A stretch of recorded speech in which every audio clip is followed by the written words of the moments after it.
বাণিজ্য মন্ত্রণালয় যখন আশ্বস্ত করেছে যে সোনিয়া মেহজাবিন যদি মালিকানার জটিলতাটা সমাধান করে আসতে পারে তাহলে বাণিজ্য মন্ত্রণালয়েরও কোনো আপত্তি নেই, ই-অরেঞ্জ আবার ব্যবসা চালু করতে পারবে।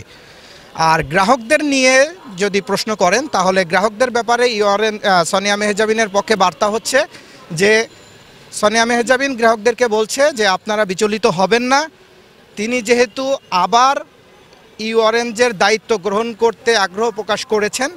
যেহেতু তিনি বাণিজ্য মন্ত্রণালয়ের কাছে তার আগ্রহ প্রকাশ করে পত্র দাখিল করেছেন এবং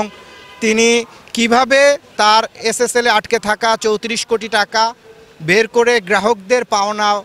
ফিরিয়ে দিতে পারেন, গ্রাহকদের দাবি পূরণ করতে পারেন এবং আবার নতুন করে তিনি ব্যবসা শুরু করতে পারেন, এই বিষয়ে তিনি পরিকল্পনা করেছেন এবং তিনি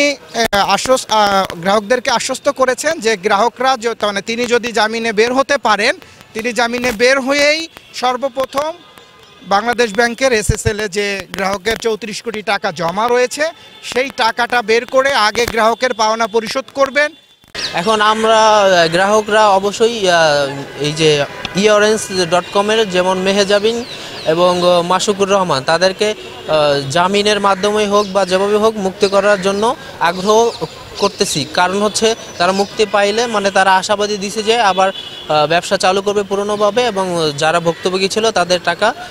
দিয়ে দেবে আর কি। তো যেহেতু সমাধান হচ্ছে না, তারা যদি বের হয়ে সকল গ্রাহকের কল্যাণার্থে টাকাগুলো ফেরত দেয় এবং ব্যবসা চালু করে দেয় তাহলে আমাদের সবার জন্য ভালো হবে, তাতে আমাদের গ্রাহকদের কোনো আপত্তি থাকবে না। ই-অরেঞ্জ.শপের গ্রাহকরা আমরা যারা আছি তারা যেন সুষ্ঠু সমাধান চাই, এই জন্য যেহেতু তারা দায়িত্ব নিতে চাচ্ছে তাদেরকে সেই সুযোগটা দেওয়া হোক এবং যদি প্রয়োজন হয় নজরবন্দিতে রেখে তাদের সকল ব্যবসায়িক কার্যক্রম শুরু করার সুযোগ করে দিলে আমার মনে হয় অনেক জটিলতা কাটিয়ে ওঠা সম্ভব।